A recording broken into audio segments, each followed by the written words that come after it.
আসসালামু আলাইকুম সুপ্রিয় দর্শক মণ্ডলী, আশা করি সবাই ভালো আছেন। আপনাদের সামনে হাজির হলাম আজ প্লাস্টিক সার্জারি কি এবং কখন একজন প্লাস্টিক সার্জনের শরণাপন্ন হবেন সেই বিষয় নিয়ে। প্রথমত কিছু ভুল ধারণার ব্যাখ্যা দিয়ে শুরু করছি। নাম্বার 1, প্লাস্টিক সার্জারি মানেই শরীরে প্লাস্টিক লাগিয়ে দেওয়া নয়। অনেকেই মনে করেন প্লাস্টিক সার্জারি মানে শরীরে কোথাও প্লাস্টিক লাগিয়ে দেওয়া, সেটা আসলে সম্পূর্ণ ভুল ধারণা। প্লাস্টিক সার্জারি বলতে বোঝায় একটি পুনর্গঠনমূলক প্রক্রিয়া, অর্থাৎ কোনো ক্ষতিগ্রস্ত অঙ্গ বা হারিয়ে যাওয়া অঙ্গকে নতুন করে তৈরি করে দেওয়া, সেটাই হচ্ছে প্লাস্টিক সার্জারি। নাম্বার 2, প্লাস্টিক সার্জারির মাধ্যমে একজনের চেহারা আরেকজনের মতো করে দেওয়া সম্ভব না। একজনের চেহারা আরেকটু সুন্দর করে দেওয়া যেতে পারে, কিন্তু অন্য একজন নায়িকা বা অন্য একজন মানুষের মতো কখনোই করে দেওয়া সম্ভব না, যেটা আমরা নাটক সিনেমায় সাধারণত দেখে থাকি। আরেকটা বিষয় হচ্ছে যে প্লাস্টিক সার্জারির মাধ্যমে চামড়া পরিবর্তন করা সম্ভব না।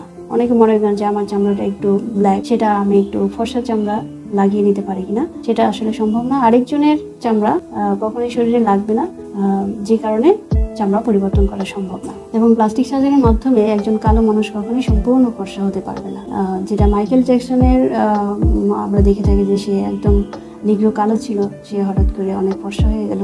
তো এটা আসলে একটা খুবই জটিল একটা প্রক্রিয়া, অনেক ঝুঁকিপূর্ণ একটা প্রসিডিউর, যে কারণে এটা আমরা অ্যাপ্রিসিয়েট করি।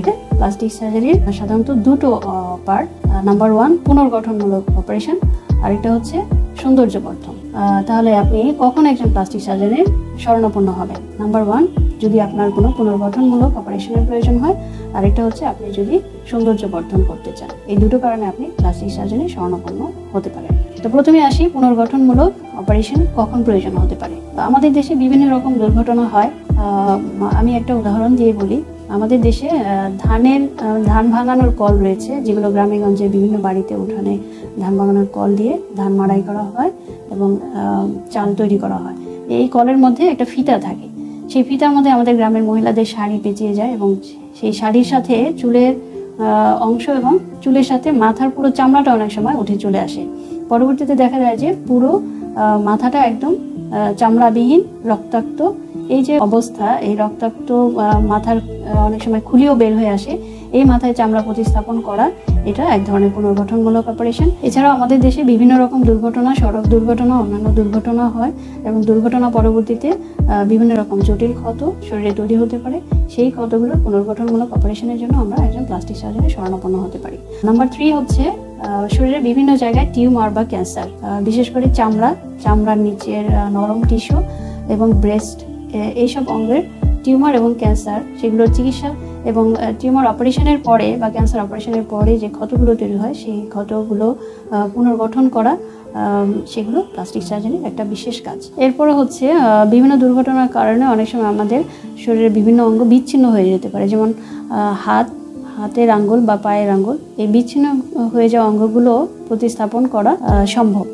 নাম্বার 5-এ আসি জন্মগত ত্রুটি। বিভিন্ন রকম জন্মগত ত্রুটি, যেমন ঠোঁট কাটা, তালু কাটা, হাতের আঙ্গুল বা পায়ের আঙ্গুল জোড়া লাগানো, তারপরে হচ্ছে আঙ্গুল অতিরিক্ত বড় হয়ে যাওয়া। এই অপারেশনগুলো আমরা প্লাস্টিক সার্জনের মাধ্যমে করে নিতে পারি। এখন আসি প্লাস্টিক সার্জারির দ্বিতীয় অংশ, সেটা হচ্ছে সৌন্দর্যবর্ধন অপারেশন। সৌন্দর্যবর্ধন আমরা একদম মাথার চুল থেকে শুরু করে পায়ের নখ পর্যন্ত হতে পারে। মাথার চুল, বিশেষ করে টাক মাথা, সেখানে চুল প্রতিস্থাপন করা, হেয়ার ট্রান্সপ্ল্যান্ট। এরপর আসি মুখের মুখমণ্ডলে আইব্রো, চোখের পাতা, নাক, ঠোঁট, চোয়াল, এগুলোর সৌন্দর্যবর্ধন করা। এরপর আসি বুক, মেয়েদের ব্রেস্টের বিভিন্ন শেপ, যেমন ছোট থেকে বড় করা, বড় থেকে ছোট করা এবং প্রেগনেন্সির পরবর্তীতে ব্রেস্ট ঝুলে যাওয়া, এগুলো সংশোধন করা। এবং এরপর যদি আসি আমরা পেটের অতিরিক্ত চর্বি, সেটা লাইপোসাকশনের মধ্যে অপসারণ করা এবং ঝুলে যাওয়া পেট, সেটা অ্যাবডোমিনোপ্লাস্টির মাধ্যমে টাইট করা। এই যে অপারেশনগুলো, এগুলো আমাদের সৌন্দর্যবর্ধন অপারেশনের মধ্যে পড়ে। আমি মনে করি আল্লাহ তাআলা আসলে সবাইকেই সুন্দর করে তৈরি করেছেন। তারপরও অনেকের কিছু কিছু বিষয় থাকে যে না, এটা আরেকটু মডিফিকেশন হলে আমাকে দেখতে হয়তো আরও সুন্দর লাগবে। তো সেই ক্ষেত্রে সৌন্দর্যবর্ধন অপারেশন করে আপনি আপনার কাঙ্ক্ষিত পর্যায়ে চেহারাটাকে নিয়ে যেতে পারেন। তো প্লাস্টিক সার্জারি কথাটা শুনলে হয়তো অনেকেই মনে করেন যে এটা হয়তো অনেক ব্যয়বহুল অপারেশন, না আমার এত টাকা কোথা থেকে পাবো। তো আসলে ব্যাপারটা সেরকম নয়। আমরা যেহেতু বাংলাদেশেরই মানুষ, বাংলাদেশেরই ডাক্তার, তো সেই হিসেবে আমরা বাংলাদেশের জনসাধারণের আর্থসামাজিক অবস্থা বুঝে আমরা সেই কস্টটা আসলে নির্ধারণ করি। তো বাংলাদেশের প্রেক্ষাপটে আমরা যে আলোচনাগুলো করলাম, এই ধরনের অপারেশন আমাদের বাংলাদেশেই সম্ভব। এটার জন্য আমাদের অনেক টাকা খরচ করে বিদেশে যাওয়ার প্রয়োজন নেই। তো প্লাস্টিক সার্জারি যেহেতু একটি উন্নত মানের অপারেশন, অনেকেই মনে করেন যে বাংলাদেশে হয়তো বা এটা ভালোভাবে সম্ভব না, আমি বিদেশে গিয়ে বরং করিয়ে নিয়ে আসি। তো আমি বলবো আপনি বাংলাদেশে একটি ভালো মানের চিকিৎসা পেতে পারেন।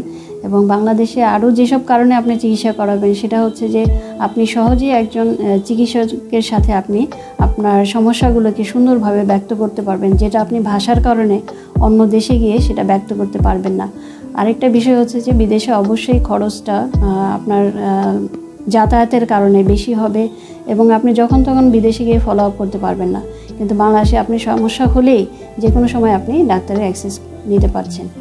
আরেকটা বিষয় হচ্ছে যে অনেকে মনে করেন যে হয়তো বা বিদেশে উন্নত যন্ত্রপাতি রয়েছে, তারা ডাক্তারও অনেক ভালো, মনে হয় অন্য কিছু পড়াশোনা করেছে, সেরকম কিন্তু আসলে না। আমরা একই রকম বই পড়াশোনা করি, একই রকম প্রিন্সিপাল নিয়েই আমরা প্লাস্টিক সার্জন হয়েছি এবং আমাদের দক্ষতা, আমি বলবো যে বিদেশি ডাক্তারের চাইতে আমার মনে হয় বাংলাদেশের ডাক্তারদের দক্ষতা তার চেয়ে বেশি, কারণ আমরা অনেক রুগী ডিল করি। আমাদের ডাক্তার পেশেন্ট রেশিও যদি আমরা চিন্তা করি তাহলে কিন্তু একজন ডাক্তারের জন্য অন্যান্য দেশের চাইতে আমাদের রুগীর পরিমাণটা অনেক বেশি, যে কারণে আমাদের স্কিলটাও একটু বেশি ডেভেলপ করে, আমাদের অভিজ্ঞতাটা বেশি। এইসব কারণে আমি মনে করি যে বাংলাদেশের চিকিৎসা আপনার জন্য অন্যান্য দেশের চাইতে অনেক ভালো হবে।